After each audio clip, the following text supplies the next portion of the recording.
Pulwama connection सामने आ चुका है। जिस गाड़ी में धमाका हुआ वो पुलवामा के तारीख को बेची गई थी, जिसका रजिस्ट्रेशन हरियाणा के नंबर पर था। अनुज हमारे साथ जुड़ चुके हैं। अनुज, ये बड़ी खबर, दिल्ली धमाके का कनेक्शन पुलवामा से।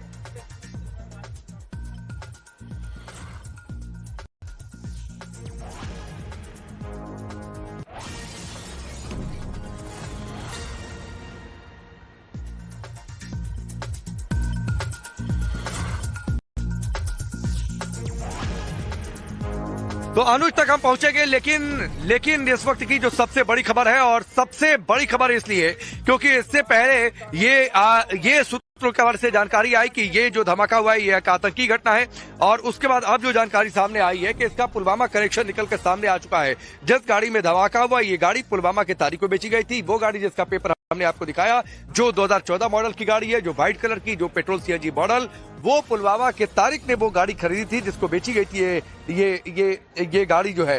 तो ये ब्लास्ट का पुलवामा कनेक्शन, यानी अब ये धीरे धीरे जो सूत्र बता रहे थे कि ये आतंकी हमला है, इसका एक कनेक्शन क्या एस्टेब्लिश हो रहा है, क्या ये सब कुछ उस दिशा में आगे बढ़ रहा है, इसकी हम चर्चा करेंगे। लेकिन ये अपने आप में बहुत बड़ी खबर है और कई सारे सवाल इस खबर के साथ खड़े होते हैं कि पुलवामा से अगर इसका कनेक्शन जुड़ रहा है तो क्यों जुड़ रहा है।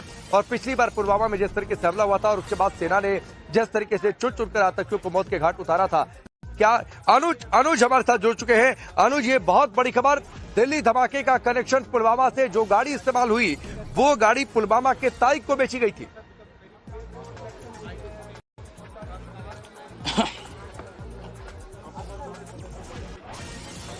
जी बिल्कुल, जिस तरीके से जब एचआर नंबर आई उस गाड़ी को ट्रेस करते हुए दिल्ली पुलिस की स्पेशल सेल लगातार कड़ियां जोड़ने की कवायद कर रही थी। सबसे पहले सलमान नाम के शख्स का नाम सामने आया, जिसके बाद दिल्ली पुलिस की टीम ने सलमान से जब संपर्क किया तो पता ये चला कि उसने ओखला में किसी शख्स को बेचा था। और उसके बाद अब ये बात सामने आई कि ये गाड़ी जो है पुलवामा में तारिक नाम के शख्स को बेची गई थी। यानी साफ तौर पर कहीं न कहीं कनेक्शन जो है वो पुलवामा से जुड़ता हुआ नजर आ रहा है। निश्चित तौर पर आज सुबह जिस तरीके से फरीदाबाद में विस्फोटक की बरामदगी हुई, वो कनेक्शन भी कहीं न कहीं कश्मीर से जुड़ा हुआ था। और अब जिस तरीके से गाड़ी की ये जो कार थी i20 कार, उसका कनेक्शन पुलवामा से जुड़ा हुआ नजर आ रहा है। ऐसे में साफ तौर पर अब कहीं न कहीं दिल्ली पुलिस की स्पेशल सेल ये भी जांच करेगी कि क्या जो फरीदाबाद में बरामदगी हुई उसके तार तो यहां तक नहीं जुड़े हुए। निश्चित तौर पर एक बड़ी ब्रेक थ्रू ये कहा जा सकता है, जिस तरीके से i20 कार को लेकर जांच शुरू की गई और जैसे जैसे जांच आगे बढ़ी अब धीरे धीरे कर कड़ियां इस पूरे मामले की जुड़नी शुरू हो गई। जाहिर तौर पर यह बात साफ थी कि ये विस्फोटक, ये जो ब्लास्ट हुआ है वो सामान्य ब्लास्ट नहीं था। और यही वजह थी कि दिल्ली पुलिस की तमाम यूनिट्स के साथ साथ सेंट्रल एजेंसीज की जो तमाम एजेंसी जो है वो यहां पर पहुंची और उसके बाद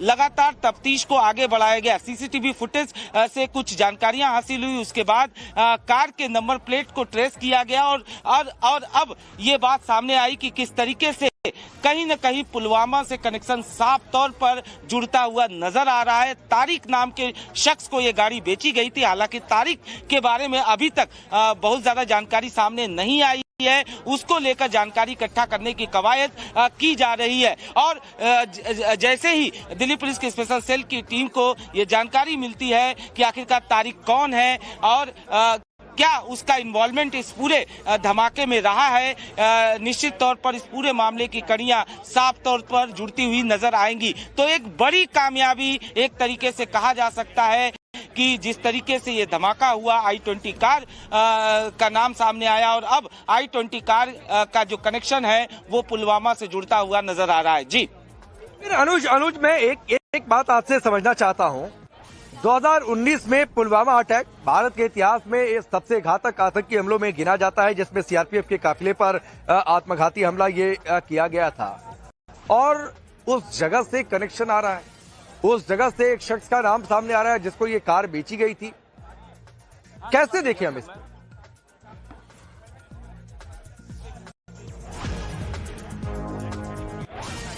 जी बिल्कुल, जाहिर तौर पर ये तमाम ऐसी चीजें हैं जिसको लेकर तफ्तीश की जाएगी, क्योंकि जैसा कि कश्मीर में इससे हम हमने देखा कि कैसे धमाके हुए, कैसे कश्मीर को टारगेट किया गया, लेकिन दिल्ली में, राजधानी, देश की राजधानी दिल्ली में जिस तरीके से ये धमाका हुआ और उसके कनेक्शन अब पुलवामा से जुड़ते हुए नजर आ रहे हैं। हालांकि ये शुरुआती तफ्तीश है, अभी भी हम अपने दर्शकों को ये बताना चाहेंगे कि ये शुरुआती जांच है, अभी तक जांच एजेंसी जो है वो किसी नतीजे तक नहीं पहुंची है, लेकिन धीरे धीरे कर कड़ियां जो हैं वो अब जोड़नी शुरू की गई है। निश्चित तौर पर ये तारीख कौन है, जाहिर तौर पर जब भी इस तरीके के धमाके होते हैं तो अक्सर ये देखा जाता है कि जो गाड़ियों का इस्तेमाल किया जाता है या उनके नंबर प्लेट्स का इस्तेमाल किया जाता है, कहीं न कहीं उनके साथ चीट किया जाता है। तो क्या वाकई में ये वही गाड़ी थी या नंबर प्लेट को तो नहीं चेंज किया गया था?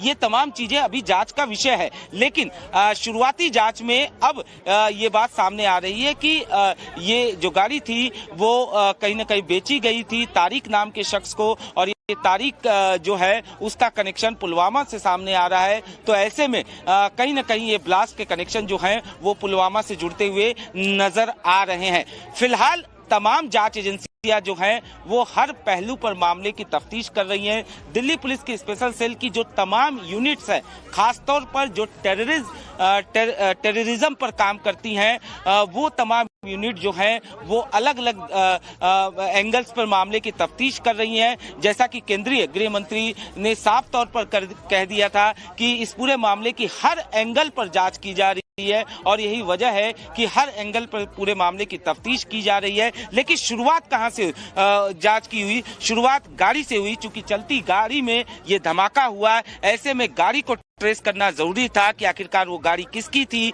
किसके नाम पर रजिस्टर थी, जो लोग उसमें सवार थे वो कौन लोग थे। और इसको लेकर जब तफ्तीश धीरे धीरे आगे बढ़ती है तो सबसे पहले एक नाम सामने आता है, वो नाम सलमान का होता है। सलमान जो कि हरियाणा का रहने वाला है। जब सलमान से जानकारी इकट्ठा की जाती है तो वो ये बताता है कि उसने ओखला में किसी शख्स को बेचा था। ओखला वाले शख्स से पता चलता है कि उसने किसी तीसरे शख्स को बेचा था, और अब ये जानकारी मिल रही है कि तारिक नाम के शख्स को ये गाड़ी, जो कि पुलवामा का रहने वाला है, उसको बेची गई थी।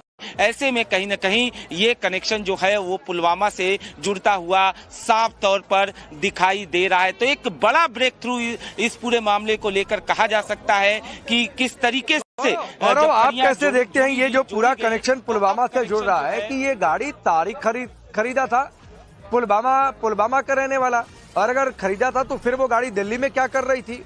ये भी उसके आगे एक सवाल आकर खड़ा हो जाएगा। कितनी बार गाड़ी खरीदी, बेची गई, क्या फर्जी नंबर प्लेट का इस्तेमाल हुआ? बहुत सारी बातें। ये मामला पुलवामा से जुड़कर ये मामला और बहुत बड़ा हो चुका है। अनुज, ये सवाल आपसे, ये मामला पुलवामा